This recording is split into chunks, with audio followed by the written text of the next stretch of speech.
I talked at the top about everything that both the Lakers and Anthony Davis went through to get to this point, just to get to that day, months and months and so much turmoil. I kind of want to know, is the juice worth the squeeze on both sides for what Anthony had to go through? And then you heard him at the end say, let's see about anything beyond this season. Can I have a 30-second timeout to pause on that for a second? Okay, hold on. Bring Brian back here. He said that was I'm just here for 1 year. Now, I know that the Lakers have a good feeling. And let's be honest, there's a couple of guys with 4-year contracts recently who said, hey, you're going to trade me, or 3-year contracts, and that happened. But it was mildly unsettling. That he was like, I'm here for the year. It wasn't the answer I expected when I asked the question. I expected maybe him not to commit, right? But I expected him to be kind of vague, like, oh, I love it here, and whatever. But he was so excited specific. to see what we can build. Right. That he was so specific about, hey, I'm here for a year. Well, we'll see what happens next. The problem is, if this were any other franchise, you'd be like, oh, I don't know. But the problem is this specific franchise has a very recent memory of something like this happening. Dwight Howard, right? So a lot of shades of Dwight Howard. But Dwight Howard didn't say, I want to be traded to the Lakers. Well, no. Well, there was a lot of before the trade happened 6 months earlier, whenever it was at the trade deadline that got squashed, much like Anthony Davis. You're not wrong, but it's not an exact. It's not an exact for a couple of reasons. One is the representation, right? That has to factor in. Right. The fact that Anthony Davis and LeBron James are both represented by the same agent, unlike Dwight and Kobe. And have a friendship, by the way, that Dwight and Kobe never had. That's number 2, right? Okay. And maybe should be number 1. For now. LeBron and Kobe are different, right? Kobe leads by intimidation, by kind of barking. Yep. LeBron is a arm around the shoulder kind of guy. For now.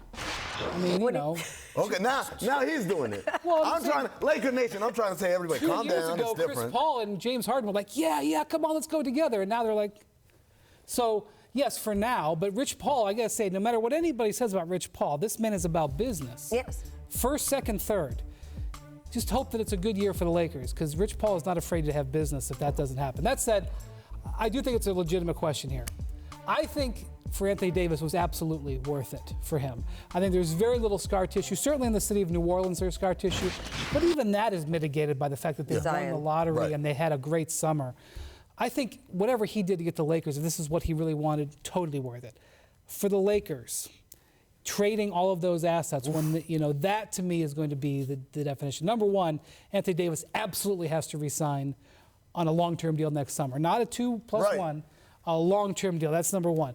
Number two, this roster has got to bear fruit. I'm not saying they have to win the championship, but they have sacrificed their flexibility to add in the future. So this pairing has to work, and these guys that just signed have to work. So the Lakers have way more skin in the game, I think. When you say the Dwight Howard deal, what, 2 first-round picks? 3 maybe? We're talking about multiple first-round picks, completely unprotected, and swaps in every other year. This is if he doesn't, like Brian said, if he comes back and signs a 2-year deal, that's still not good enough. He has to be here long term in order for it to be he doesn't have to do anything. Oh, no, he doesn't. I'm talking about for the Lakers. Right. We're talking from the team perspective. This is a chance that the Lakers took. Yes. And you and I were talking about this before the show. What did Rich Paul say earlier this season? What did he say about Anthony Davis and his free agency? He said no matter what happens, he's going to be a free agent next summer, no matter what happens. So obviously teams have understandings, and obviously the expectation, as we've said, is that he would resign, and obviously there's a deep friendship with LeBron. All of these things are true. But the Lakers can never say they weren't warned, right? Oh, no, yeah. Because those comments were in black and white. So Anthony Davis doesn't have to do anything. No, he doesn't. I'm saying from the Lakers standpoint, the question is the juice worth the squeeze for the Lakers? He has to stay. He doesn't have to in terms of what he's obligated to do. In fact, he could have sat down with you, Rachel, and said, I want to be here forever. But next July, he could be, it wasn't what I thought. He has every right to change his mind.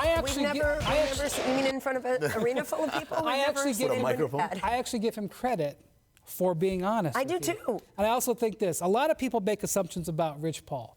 At the end of the day, Rich is going to do what his clients instruct him to do. Yes. Now, he has an influence on that, but if his clients instruct him to get them out of a situation, he is going to do that. So assuming that everything's going to be A-OK because you have Rich Paul representing both players, I think would be a mistake. That doesn't mean I think it's going to happen that way, but don't make an assumption with the Lakers still have work to do. The work is not done, right? And much as we said with the roster, once they got those 2 guys, okay, we missed out on Kawhi. The work is not done. None of this is automatic. Same thing with the Clippers, by the way. Right. The work is not done for any of these teams.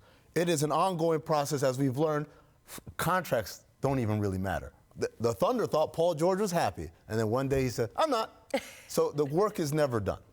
Yeah, no, absolutely. And by the way, that is something when we talk about all these different definitions of how has player empowerment changed and all of that, that is something we've seen with these shorter contracts and superstars signing these shorter contracts that were one-on-ones. I'm not even talking about the 2-year, 3-year deals where they have kept the franchises. And I remember back when we talk about the Juwan Howard 7-year contracts or the Chris Webber contracts. Gonna end the NBA. Right? But part of the issue with those, and I remember with those two guys in particular in two different cities, it was, hey, we got them. We don't have to do anything else to make them happy. Yeah. I don't want to go over any cap. I don't want to do anything. I'm paying this guy. He's got to stay here. I don't have to do anything else. And obviously, that's just not the case for teams anymore. The maturation was LeBron keeping teams on edge with 1+1s. And now the maturation is, I don't care how long my contract is. Paul George, Russell Westbrook, doesn't matter. I'll do whatever I want. Thanks for watching ESPN on YouTube. For more sports highlights and analysis, be sure to download the ESPN app. And for live streaming sports and premium content, subscribe to ESPN+.